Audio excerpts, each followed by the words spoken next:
The tip I'm going to talk about now is the one thing golfers don't even like to hear the word mentioned.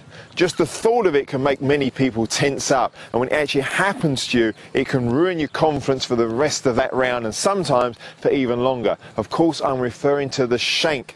It's that one word that, it just brings tension into us. And when it happens, the ball goes completely out of control, often a lost ball 90 degrees from where we're trying to hit.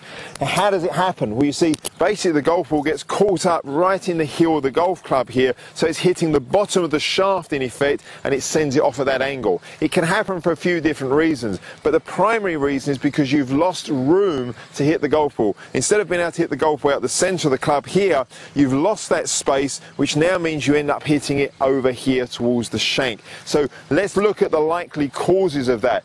Presuming this is basically on the idea that you've already got a good setup position. If you're in a good setup and you've given yourself enough room to hit the golf ball in, and as a general guide, you might say from the top of the handle here to my thighs, it's about a hand span of width here. That's a general guide for you. Assuming I start from there, a shank will be caused if your weight goes onto your toes as you're swinging. I've now lost my original posture, my backside is tucked in. Now you can see there is no gap here whatsoever. I'm pushing the shank of the club towards the golf ball, bang, it's going to fire off at 90 degrees. So the feeling we've got to get is once we've established a good posture and starting position here, I've got my distance, I've got a nice angle in my body, I want to retain those angles as I'm swinging best I can. Now you can see as I'm coming into the golf ball here now, I've still got a very similar gap. That's given me enough room to make sure I can connect with the middle of the golf club. So be careful with your setup. It may be worthwhile having that checkpoint at the beginning to make sure you've got enough room.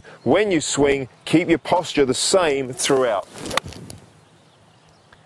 When you do that, you'll have plenty of room to swing the arms down and through. The ball connects in the middle of the club face.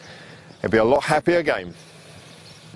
In summary, point number one, give yourself enough room between you and the club at setup.